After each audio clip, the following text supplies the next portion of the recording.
Assalamu alaikum warahmatullahi wabarakatuhu. Alhamdulillahi rabbil alamin wala aqibatu lilmuttaqina wala udwana illa ala dhalimin. Thumma salatu wassalamu ala rasulina Muhammad sallallahu alaihi wasallam, amma ba'd.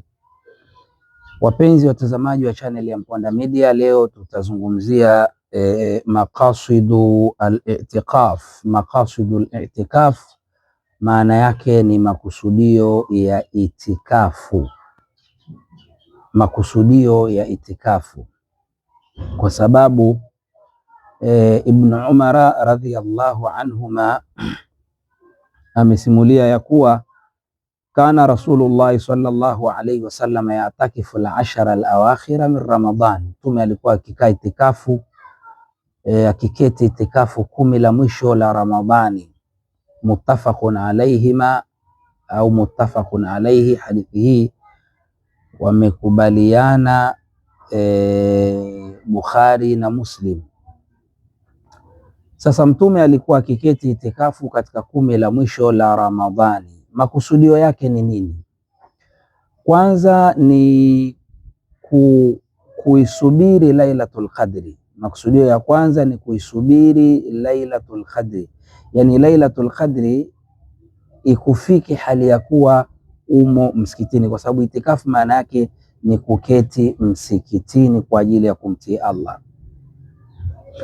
Lakini makusudio ya pili, alkhulwatu billahi azza wa jalla, ni kujitenga na mambo ya kidunia kwa ajili ya Allah, sababu unapoketi msikitini maana yake unajitenga na mambo ya kidunia, ni kujitenga na mambo ya kidunia kwa ajili ya Allah subhanahu wa ta'ala, alkhulwa billahi azza wa jalla.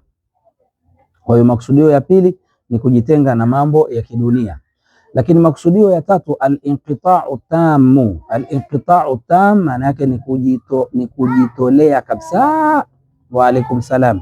Ni kujitolea kabisa ila al-ibada, kwa ajili ya ibada.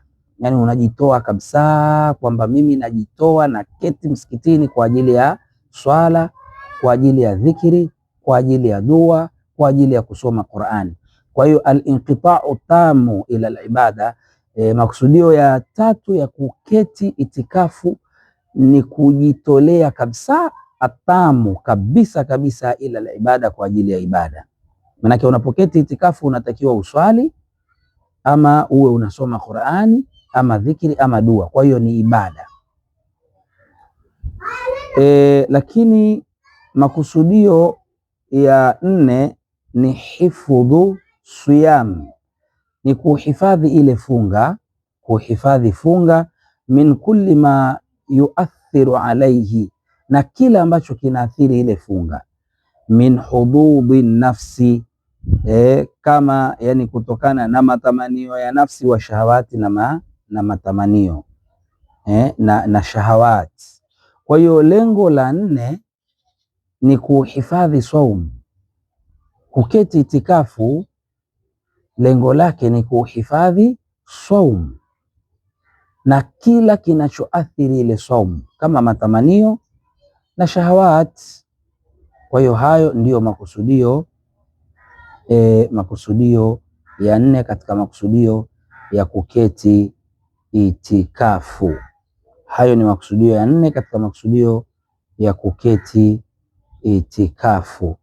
Na itikafu haikaliwi isipokuwa msikitini, yani ni msikitini tu ndio mahala pa kuketi itikafu. Wala mtu asije akakaa madrasa akasema nimeketi itikafu, kama Allah subhanahu wa ta'ala alivyosema, wala tubashiruhunna wa antum aakifuna fil masajidi, katika suratul Baqara aya 187. Kwa hiyo itikafu inaketiwa msikitini peke yake.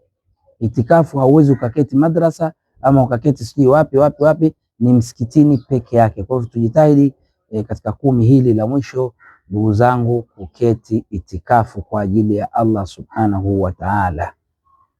Na wakati umeketi itikafu, jitahidi sana kuswali, jitahidi sana kusoma Qur'ani, jitahidi sana kufanya dua, kwa sababu dua za mtu aliyefunga zinakubaliwa. Lakini pia jitahidi sana kufanya adhkari kwa wingi. Billahi tawfiqi. Assalamu alaikum warahmatullahi wabarakatuh.